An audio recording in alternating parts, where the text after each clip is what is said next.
the eclipse the other night. Did you hear about the restaurant on the moon? Great food, no atmosphere. Okay, they don't have to be good jokes, but at the end of the semester, I'll give various celestial prizes like posters and glow-in-the-dark stickers and things like that for various categories of jokes. Best joke, worst pun, best pun, that kind of stuff, you know. So do submit your jokes to me, okay? And then today, I especially wanted to get started early because we had this wonderful eclipse, right? Wasn't that great? Well, that's just the full moon. Yeah, thank you. Let's have it down for a bit here. A friend of mine, Jim Scala, took this photo of the full moon before the eclipse, and there it is during the eclipse.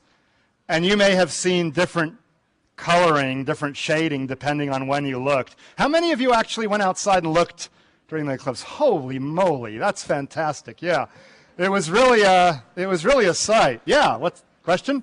No?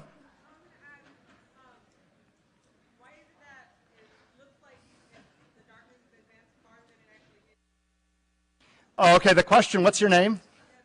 Pardon? Desiree says, why does it look like the darkness has advanced farther than it did to the naked eye? Your eye has a different response than various photographic emulsions and digital cameras. Indeed, our eye is very good at telling the difference and registering at the same time both very bright things and very faint things. So when we discuss solar eclipses rather than lunar eclipses, I'll talk about the corona and how the visual view of the corona actually is superior to just about any photograph I've seen. But in any case, subtle differences depend on differences between your eye and the photographic emulsion. It also varied a lot with time. Those of you who watched the whole thing saw the variations quite a lot. I've got some of my own photos. But first, I thought I'd show some photos I took randomly. Here was at Memorial Glade, and some of you will recognize yourselves. Anyone in the audience here from this group? Yeah, okay, there we go. What's your name? Okay, are you off to the, yeah, you're right here, right? There we go, okay, cool. Well, anyway, and then here we are on the roof of Campbell Hall, viewing through the telescope with Pancho. Let's give a hand to Pancho. Where's Pancho? Where's Pancho? There's Pancho. Stand up, Pancho. All right, Pancho led the star party between 2 and 6 in the morning, so that was wonderful. But anyway, there was the longest line waiting for a view through the telescope, but everyone was in good spirits because there was something to see up above. So I think people had a good time. Yeah, you didn't get to see many things through the telescope, but take note that the lines were much longer Monday night than they will be at a typical star party, so don't lose hope. Anyway, here's a bunch of students who did look through the telescope and seem reasonably happy in doing so. So you can find yourself in the crowd shots. I used a crummy little digital camera to take a sequence of shots. Oh, there's Pancho. I knew I had a picture of Pancho, okay? So, but anyway, we already gave you a round of applause. Not that you don't deserve another one, but anyway, I took a series of shots with just my crummy little camera, and they worked out pretty well. I zoomed in by about a factor of 14, and here are the shots, kind of low resolution. You can see the grains. Actually, film is better. You get higher resolution typically. Or if you use like a 12 megabyte pixel camera or something like that, you can get better photos. Anyway, I had it at 2.5 megabytes initially until I realized I could change it to 6. And so I have some pictures later on with 6 megabytes. Anyway, they're kind of crummy, but you could see part of the moon was darker than the other part because it was more deeply immersed into the shadow of the Earth. And the dark part and the light parts changed with time as this moon went through different parts of the Earth's shadow and encountered different rays bending around the Earth through the Earth's atmosphere. So I think it was really fun, and a good time was had by all. Here it is getting out of eclipse, and that's when the most rapid changes were occurring. The resolution is a bit higher now because I realized I could change my camera to 6 bytes of pixels instead of 2.5. So anyway, it's just a memory. There will be many shots taken by professional photographers on the web, and you can download them. But just, you know, it's kind of nice to have your own picture. So there it is, and then I decided to quit.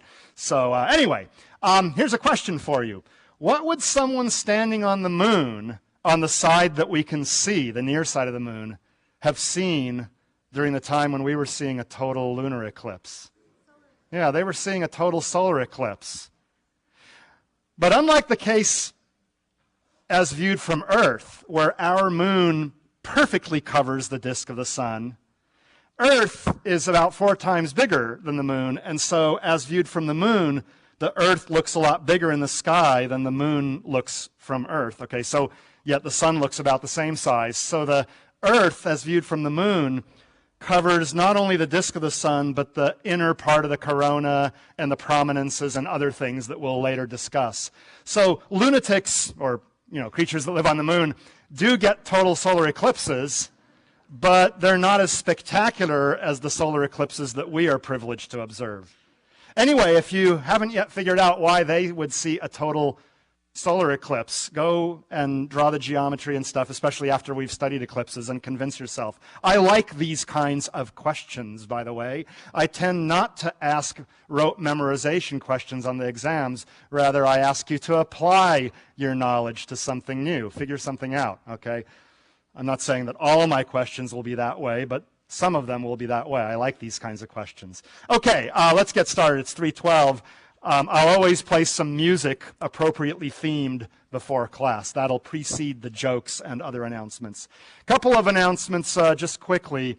The optional math reviews will be tonight and tomorrow night as part of TALC in 264 Evans from 7 to 9. In the first hour, there will be sort of a review, I think. In the second hour, you'll have some worksheets to work through. Okay?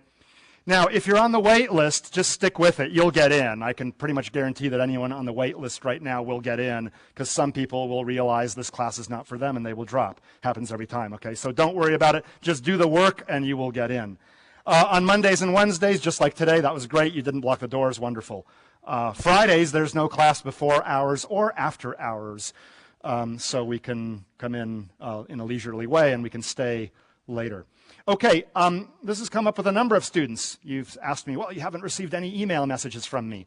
This means one of two things. Either your email address as registered at the university is wrong or not the one you prefer or something, or you might be signed up for the wrong, or not the wrong, but the other Astro 10 class. If you're signed up for Professor Bloom's Astro 10 class, you should start doing his work or switch to this one, okay? But you should have gotten an email message from me about the lunar eclipse and lots of other things. To change your email address as registered with the university, I have been told by one student that you can go to this site. I have not myself tested it. But a bunch of you have emailed me, oh, well, this address is okay, but I prefer a different one. Can you change it? And no, I can't change it. When I mass email people, I have to use the university one. Indeed, your addresses are confidential, so unless you actually give me your email address, I don't even know it. So I will reply personally to your personal email message to me, but when I send out these blasts, I have no control over the email addresses that are used, and so it's up to you to update your email address by going to this directory. Someone let me know if this actually ends up working. Okay, star parties, more of them tonight. Tonight and Thursday. Tomorrow, I guess, from 9 to 10. Was last night successful? Sort of? No, the telescope didn't work, right? Yikes. Is that a fatal problem, or is it something that we can fix with the telescope? Okay, so sorry for those of you who signed up, who came on Tuesday. You don't have to sign up in advance, but if you do come, do sign the sign-in sheet. So that'd be good. You can get lab credit for that. And then finally, a bit more announcements today than is normally the case. That's because so many things are happening at the beginning of the semester, like the eclipse on Monday night, and then this coming Friday night, Saturday morning, at about the same time as the eclipse, so getting up should be no problem, since you're used to it now. Or staying up that late should be no problem, since it's the next day is a Saturday. But a little-known meteor shower, which is usually a bust, it's known as the Aquarid meteor shower, it might be pretty good for about an hour, some people are predicting.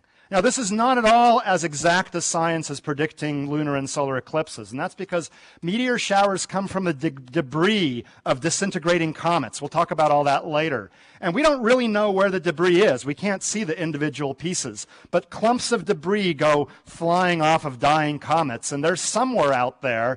And by tracking these meteor showers year after year after year, some astronomers find patterns in where the debris is.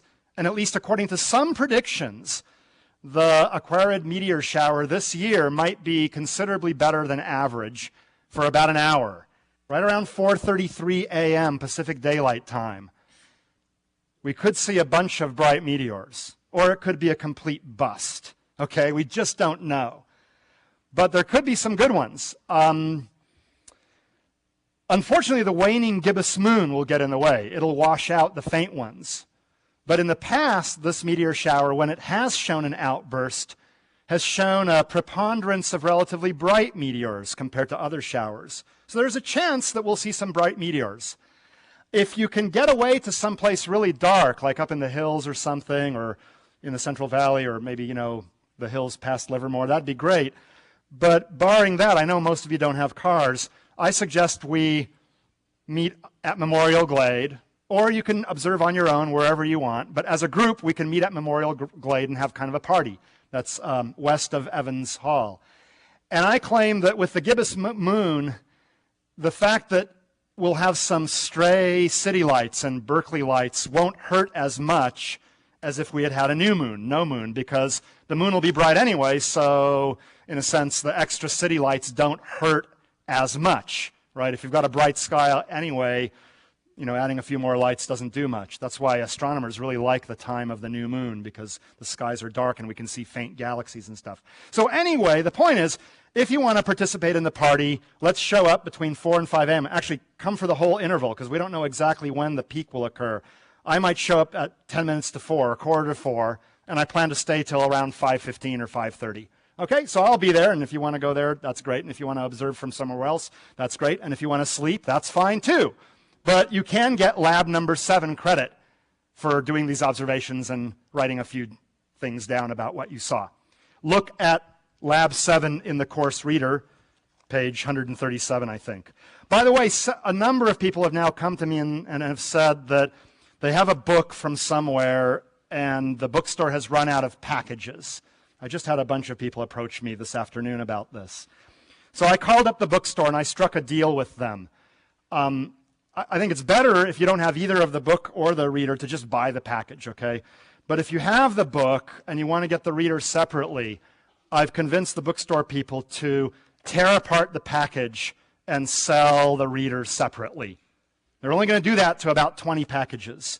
And they only agreed this afternoon, so they might tear them apart by tomorrow or something. So if you have a book but don't have the reader, go back to the bookstore. Not to Copy Central or anything like that. Go back to the bookstore, say tomorrow. And if they haven't torn the packages apart, tell them that they should, because I said so. Okay? Okay? All right. I think that's enough. We're way over time. Let me give you a few quick definitions. All these things we will discuss in more detail later, but I mentioned them in the last 10 minutes of Monday's class, and I will briefly mention them right now, just so that we're sort of on the same page. And then I'll slow down, okay? First of all, light year. Well, that's going to be the subject of today's lecture. What is a light year, and what are distances measured in terms of the speed with which light travels? Well, simply put, a light year is simply the distance that light travels in 1 year. It's the same as a regular year, but less filling. A light year, get it? I know, that's a very bad joke. Okay, I'm sorry. Either that or you guys are all asleep. All right, a light year, distance light travels in 1 year, and that's going to be the subject of today's lecture, so I won't belabor the point. It's about 6 trillion miles, 10 trillion kilometers, okay?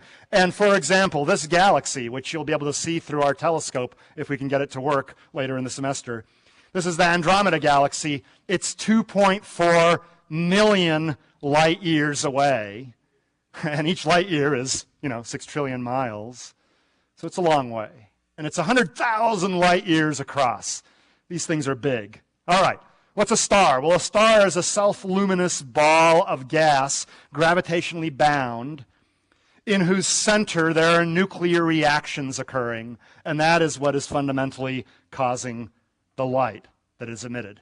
And the sun is a typical, albeit very nearby, star. But on quiz shows, they could ask you, what's the nearest star?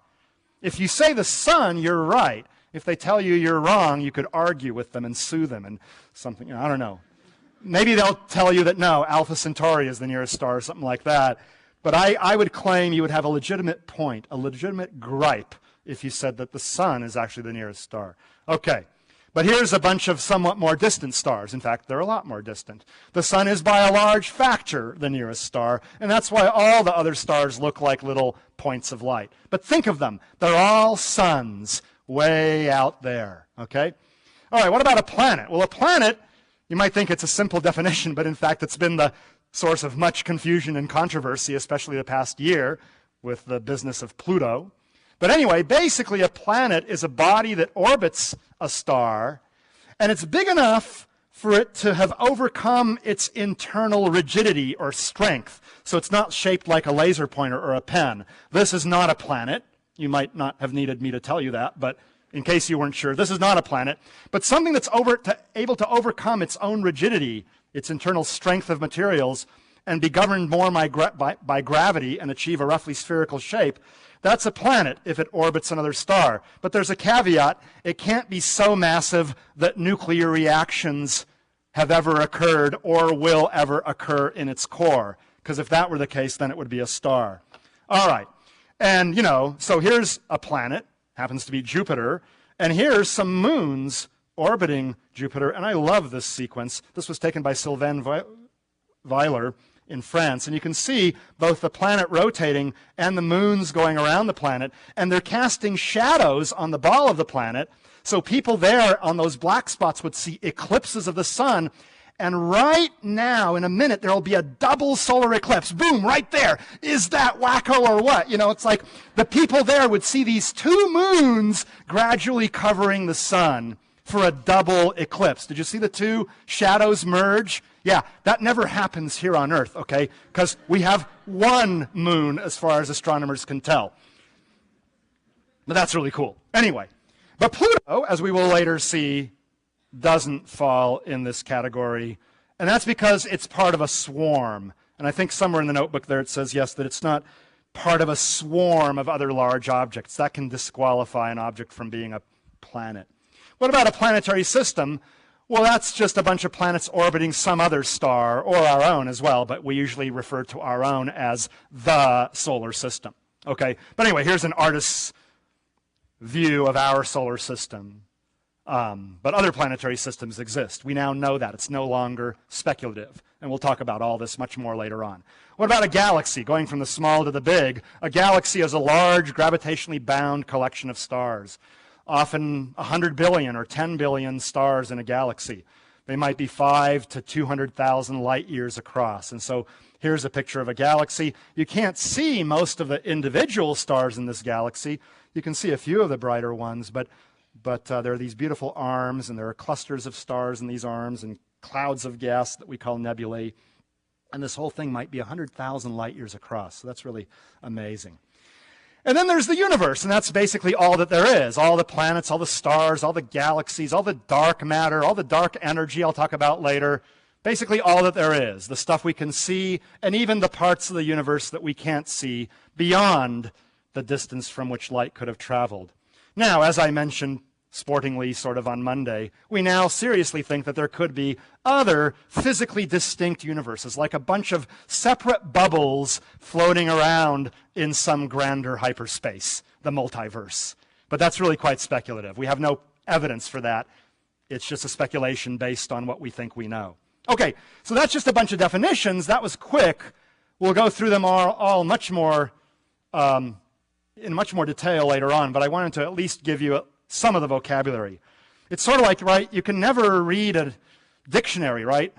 If you read the definition of a word, well, it's always in terms of other words, right? So then you look up those words, and they're always defined in terms of other words, sometimes the very word that you tried to look up to begin with. So how do you ever learn a language? Logically, you cannot. Well, but we somehow do. We do it through this exposure and repetition and this kind of stuff, and so that's a little bit of what I'm doing right now. Okay, now let's slow down a little bit and go through the first major topic, distance scales and time scales. Question over there. What's your name? The question is, what's your name? Pardon? George, okay. George asks, is the universe supposed to be capitalized? When we capitalize it, we take it to mean our universe, the universe. Sort of like the solar system is often capitalized, or the galaxy, the Milky Way galaxy is capitalized. But when you refer to universes, hypothetically, in general, then you would typically not capitalize them. Just as when you refer to galaxies or solar systems in general, you don't capitalize them. It's a technicality. I won't mark you off either way. But that was quite perceptive of you to notice that I did indeed capitalize the universe. It's the only one I know of for sure right now. Okay. Other questions? All right, I'll try to reserve up to about 10% of class time for questions, because usually when one person has a question, a bunch of people have the same question or could benefit from that question. You know, I can fall a little behind or ahead.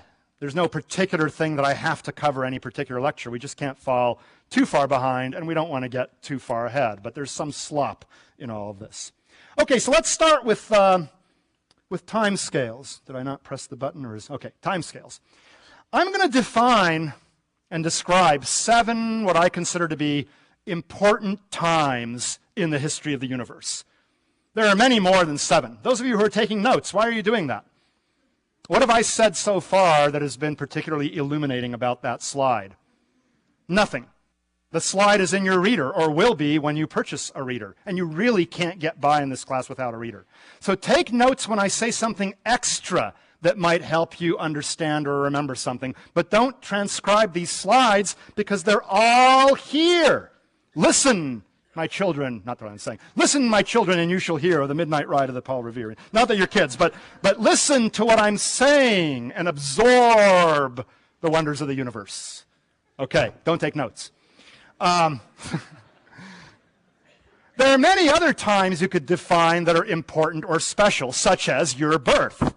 Well, I would define my birth as being pretty important and special, but you would probably, from your frame of reference, define your birth as being an important stage. And it is. But I'm going to just arbitrarily define 7 times that I think are pretty useful for most of us here.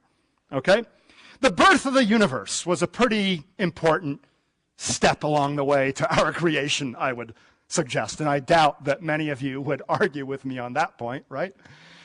We think the universe is about 14 billion years old. In fact, we think it's 13.7 plus or minus 0.5 or 0.2. The uncertainties depend on with whom you speak. And we'll talk about this later, as we will all these things. But basically, we can tell that because we can see the galaxies, the other galaxies moving away from ours at a particular speed. And if we extrapolate their motion away from us back in time, we can figure out how long ago all of the material of the universe was basically in the same place. That we define to be the birth of the universe. Astronomers have a very technical term for it, the Big Bang. Okay. Well, it's not very technical, but that's what we use. You know, it was actually a derogatory term when someone first dreamed it up. A funny term, but that's the term that stuck. So the birth of the universe occurred something like 14 billion years ago. That's an amazing realization. The universe is not infinitely old. We'll talk a lot more about that later. What about the birth of our Milky Way galaxy and other galaxies kind of like it? Here's a galaxy that looks something like our Milky Way galaxy. Well, we're not sure exactly when it was born, but something like 13 billion years ago is a reasonable estimate. That is, only about 500 million to 1 billion years after the birth of the universe, our galaxy had basically formed. It might not have looked exactly like it looks now, but it was basically there. And we can tell that by studying the oldest objects in galaxies. And among the oldest objects that we found are these so-called globular star clusters. We will study them a lot more later as well. We have ways of determining their age. We'll study that later as well. We're just beginning to learn to read the dictionary here, okay? So bear with me. The oldest of these globular clusters have been dated at 12 to 13 billion years. And we haven't found many stars that are demonstrably older than this. We've found some that are about as old, that are not in globular clusters. But these are the oldest structures we've found. And so we think that that marked the formation of galaxies, was in a sense the formation of these globular clusters. And they're about 12 to 13 billion years old. We haven't found anything that's demonstrably older than 14 billion years old as well. So that also suggests the universe isn't much more than 14 billion years old. I mean, there might have been some great flood that destroyed everything, but at least the data are consistent with a universe that's no more than 14 billion years old, because we've not found anything demonstrably older than 14 billion years, and the galaxies themselves are about 13 billion years old. Okay, next step in the history of our creation, the formation of the solar system, about 4.5 billion years ago. We can tell that by collecting meteorites, little chunks of the solar system that have fallen to Earth. I'll bring some in a later lecture. Forgot mine today. But anyway, we can figure out how old they are through radioactive dating techniques, and they're about 4.5 billion years old. Similarly, the oldest rocks brought from the moon are about 4.5 billion years old. We think that these oldest rocks are the oldest things from the very beginning of the solar system, and that the solar system didn't begin much before that, okay? That's a bit of an assumption, but it's based a little bit on theoretical modeling. The first rocks should be, in a sense, left over from the first stages of the formation of our solar system. Okay, for a long time, nothing much happened. Actually, for only about 600 million years, up to 1 billion years, nothing much happened. But then, somehow, through a process we don't yet understand, unicellular life formed. The Earth, in a sense, became alive. And that happened at least 3.5 billion years ago, possibly up to 3.8 billion years ago. There's chemical evidence for the emergence of life 3.8 billion years ago, and pretty direct fossil evidence 3.5 billion years ago. And here, in particular, are some collections, trillions of little cyanobacteria. These are called stromatolites. They live in colonies. And there's some that are around even today, but there's some that are fossilized, and they date back to 3.5 billion years ago. This particular sample, I think, is 2.7 or 2.5 billion years old. But these are the oldest recognizable fossils. They're collections, colonies of bacteria. Okay, well then life, unicellular life, kind of chugged along for really a long time, billions of years, and maybe a few bigger things formed, but they were kind of like the consistency of Jell-O. You know, they were like jellyfish, sea jellies, you know. They didn't form fossils very well, and it's hard to find them, and they didn't have a backbone, and they were pretty simple. I'm not saying they were really simple. I mean, even the simplest cell is amazingly complex compared to anything you're going to encounter in the physical universe. The biological universe is infinitely, in a sense, more complex than anything we're going to talk about. But basically, there were all these single-celled or multi-celled creatures, but they lacked any real shell or backbone.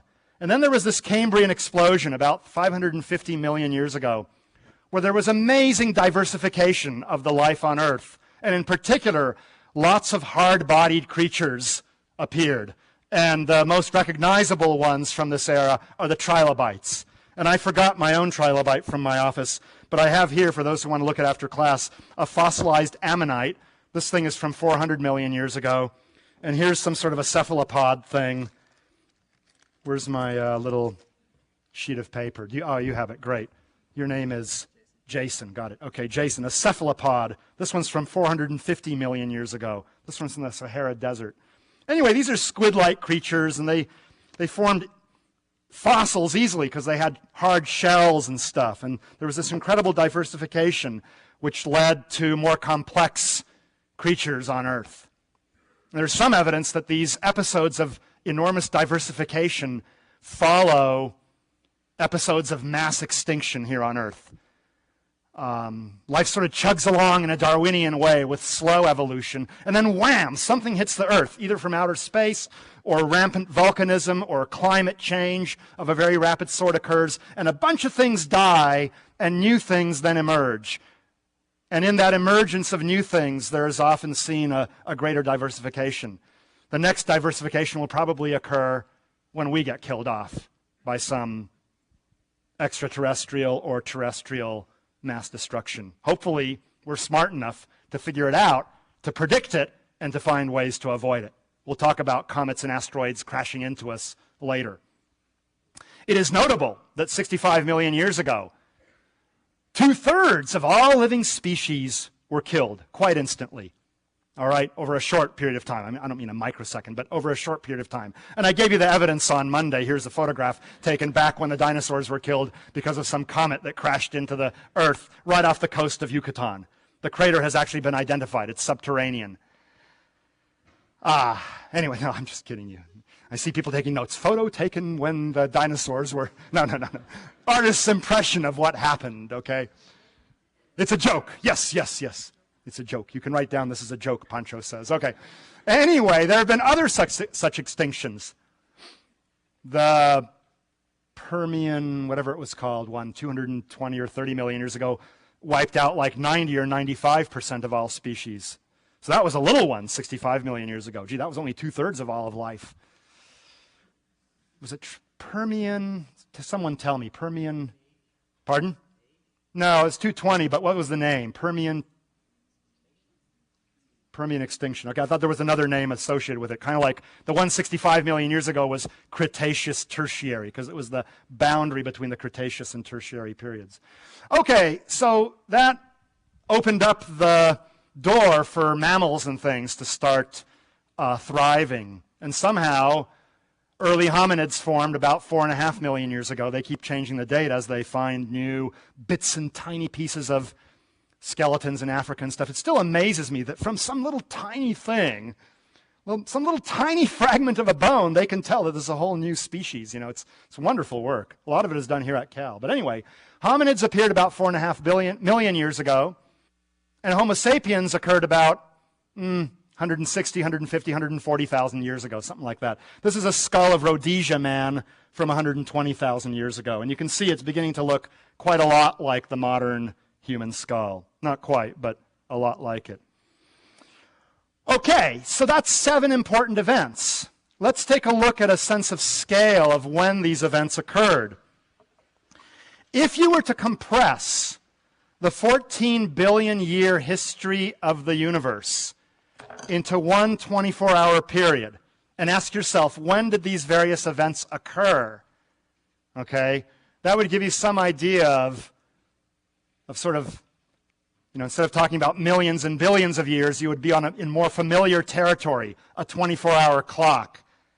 For example, Earth formed 8 hours ago out of the 24-hour history of the universe.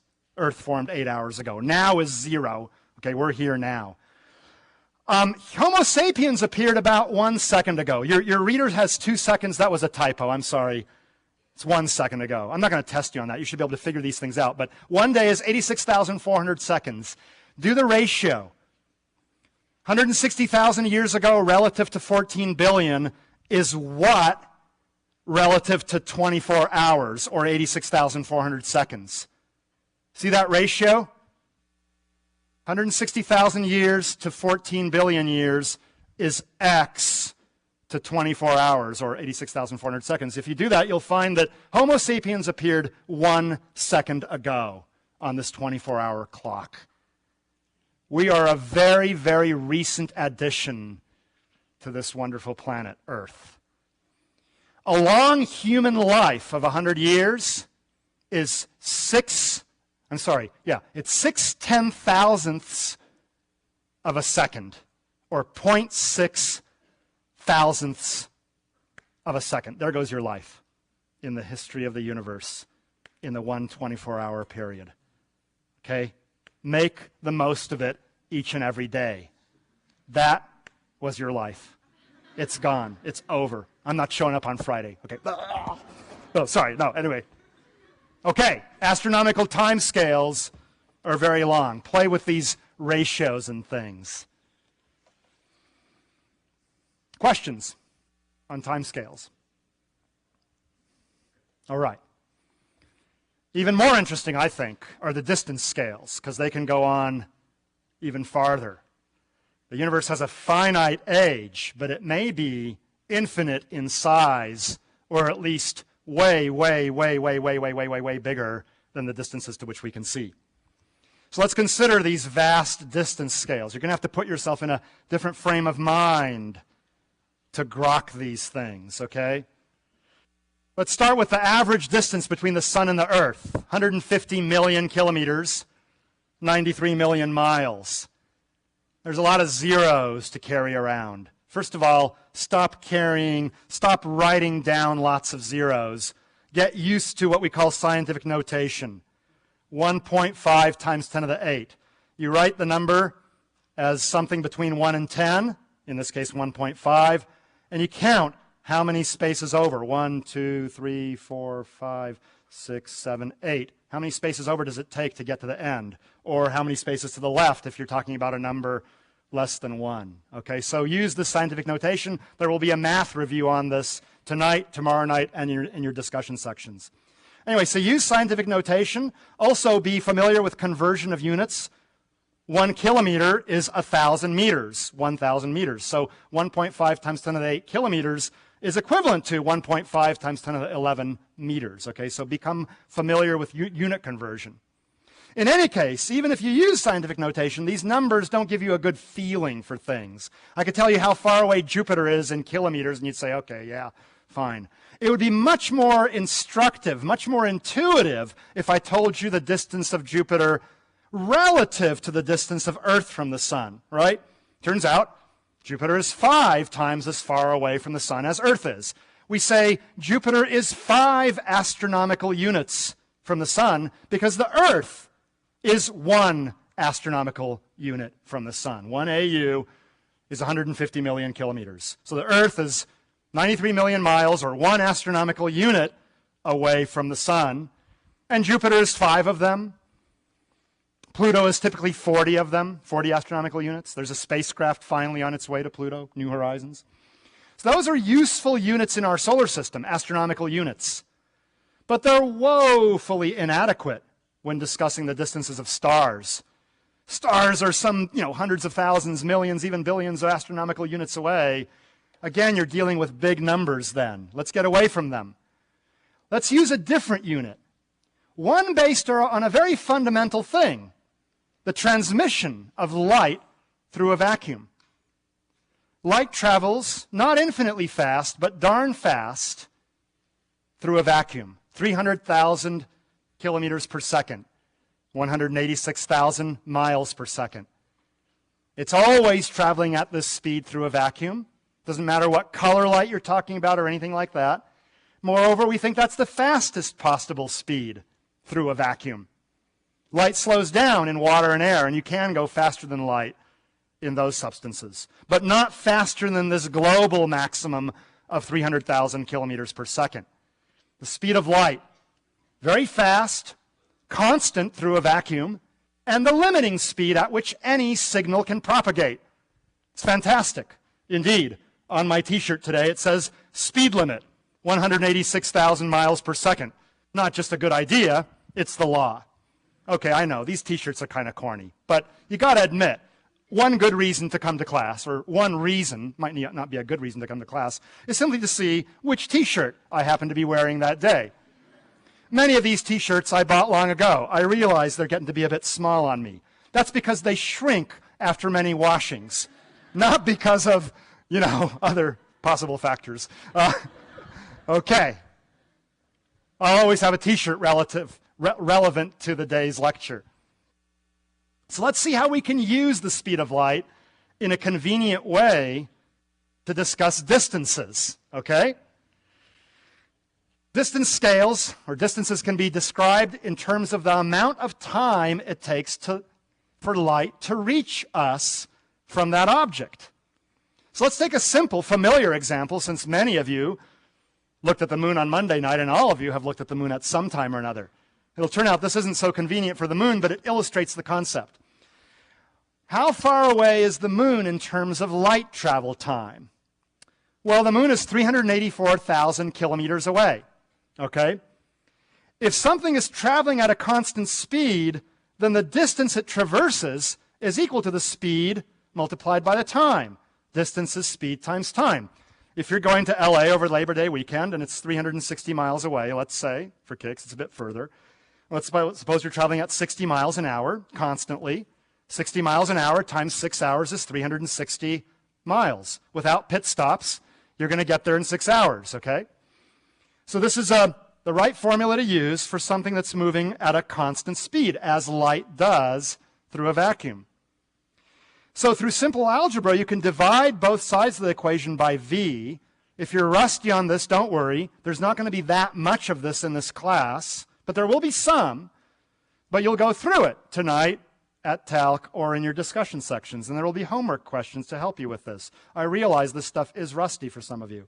I appreciate that. But anyway, divide by v. The v cancels the v on this side of the equation, and you get t equals d over v.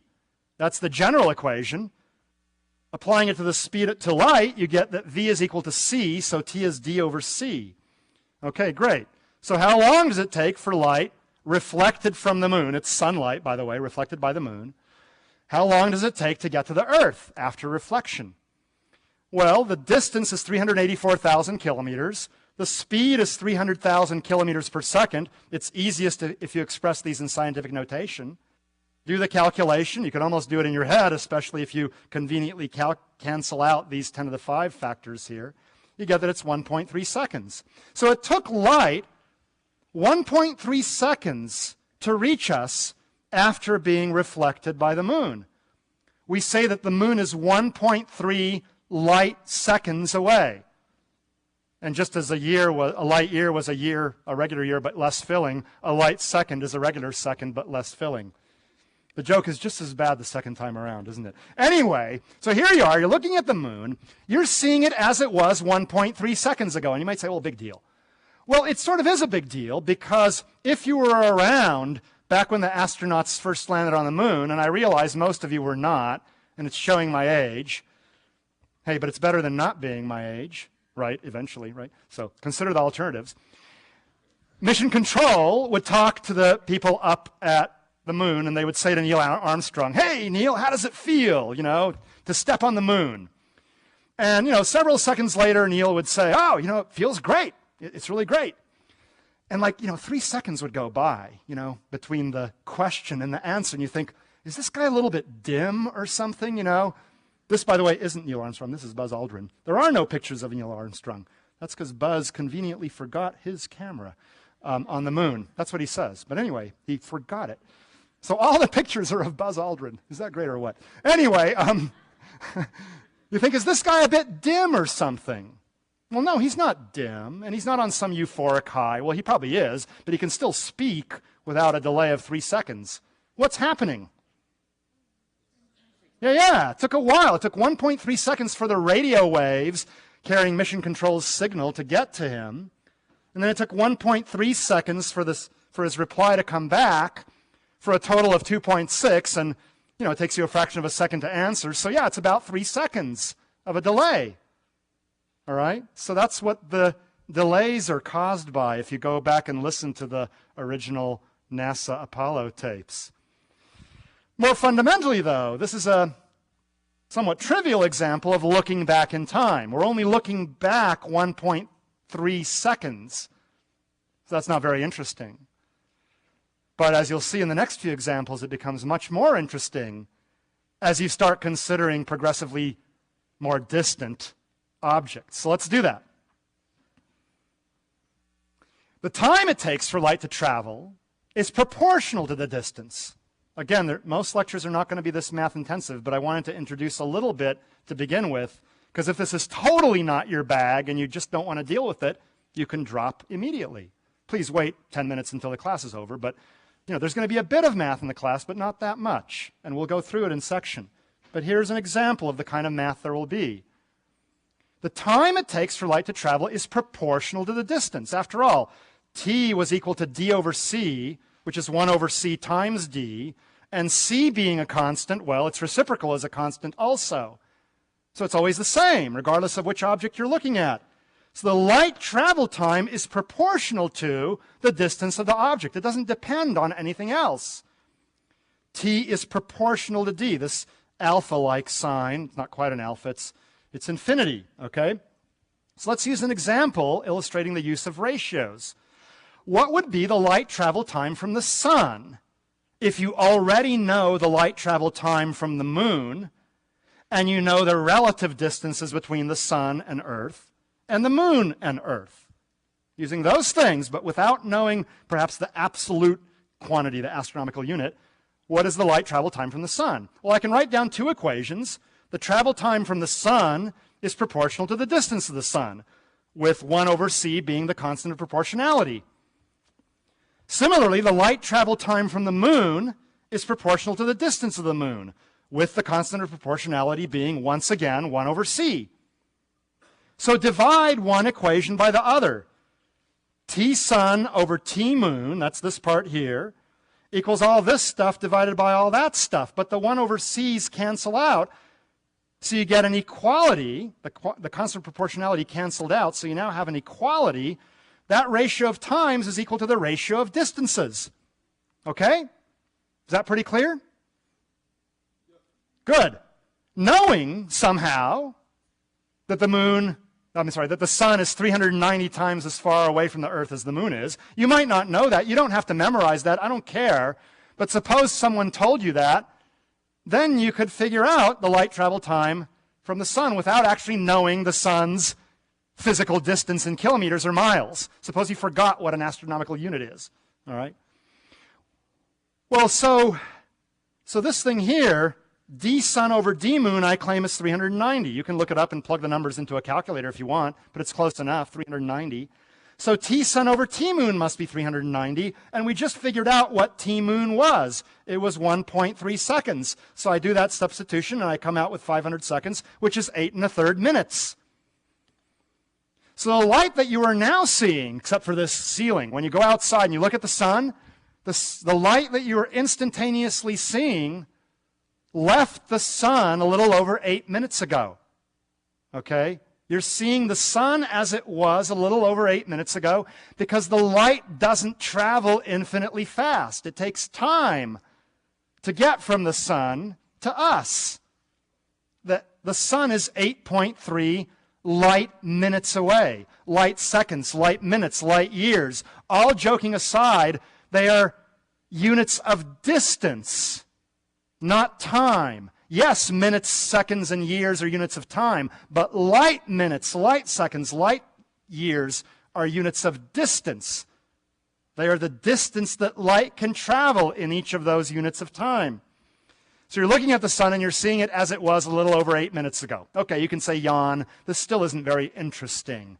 Show me something where the speed of light really starts leading to something interesting. Well, that's the light year. How far does light travel in 1 year? Well, again, distance is speed times time. Distance is vt, or ct in the case of the speed of light. So you could write down distance traveled by light in 1 year is the speed of light, 300,000 kilometers per second, multiplied by the time over which you're letting it travel, 1 year. And this is a perfectly valid number, 300,000 kilometer years per second. But that's kind of a weird unit, right? What are kilometer years per second? What's your name? Pardon? Ted. Tell me, what are they? They're not very intuitive, are they? Nah, Ted says no. You can write down in your notebook, no, not very intuitive. I'm just kidding you. I'm a good guy at heart. Okay. Let's convert the years into seconds and get rid of the seconds so that the final unit is just kilometers, right? After all, a year is just some number of seconds. How many is it? Well, let's do it systematically. 1 year is how many seconds? Well, there's 60 seconds per minute, 60 minutes per hour. Great, that means the minutes cancel out. There's 24 hours in a day. That's wonderful. The hours cancel out. I planned it that way. And there are 365.25, roughly speaking, days per year. That extra 0.25, by the way, is the origin of the leap year. You don't want to have a quarter of a day each year, so every 4 years we add on a day. Okay, so the days cancel out, and what units are left over? Seconds. Well, that's kind of cool because that's the unit that would cancel out the second in the denominator, right? Anurad, is that right? Good. See, I already know some names. Where's Brett? Brett's right over there. See, I know Brett too. I know Ted. Okay, you multiply it out. 3.156 times 10 to the 7 seconds, about 31 million seconds in a year. You can impress your friends at a party this weekend by telling them the number of seconds in a year. They will probably ask you to leave the party. Anyway, even more impressive, you can tell them that roughly the number of seconds in a year is pi times 10 to the 7. Isn't that remarkable? It's not exactly pi, but the way I remember it is that there's pi times 10 to the 7, pi 10 million seconds in a year. You know, pi is 3.14159. That's pretty close to 3.156. It's just a coincidence. Anyway, there are pi times 10 to the 7 seconds per year. So now, let's substitute that number of seconds into this equation. The seconds conveniently cancel out, and what you find is that 1 light year is about 10 trillion kilometers. And each kilometer is about 6/10 of a mile.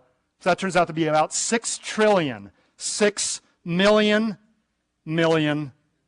miles. That's how far light travels in 1 year. 6 million miles. Goes around the Earth 7 times in a second if you could actually curve it. In fact, your flashlight just keeps on going straight, but if you could curve it, that's what it would do. So it's a long way. It's a long way, yet, despite being such a long way, look at how far, in terms of light years, some common objects are. And now you'll see an example of how we're looking into the past. And this will take 3 minutes, and that's perfect, because that's how long I have. The nearest star, the companion to Alpha Centauri, happens to be called Proxima Centauri, is 4.2 of these suckers away. 4.2 times 10 trillion miles. It's a lot easier, I claim, to say 4.2 than the number of miles or kilometers, right? A lot easier. Other stars are farther away than that. But here's Alpha Centauri, and you can't see its companion, Proxima. But it's a double star. I think it's a triple star system, and one of the stars happens to be closest to us right now. It's called Proxima Centauri. That thing is 4 and a bit light years away. All the other stars you see are farther away.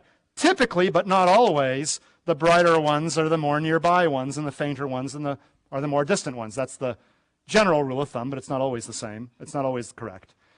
So you're seeing Alpha Centauri as it was over 4 years ago. All other stars you were seeing as they were more than 4 years ago. They might not even be there anymore in some cases. We will learn later that some stars blow up or whatever.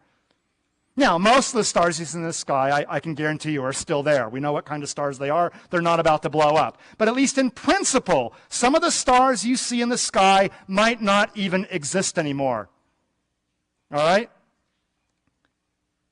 The nearest big galaxy, Andromeda, is, as I said, 2.4 million light years away. You are seeing it when you look through the telescope later in this semester, as it was when the early hominids were wandering around on Earth.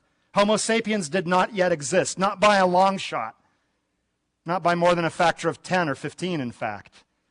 You're seeing the Andromeda galaxy as it was 2.4 million years ago.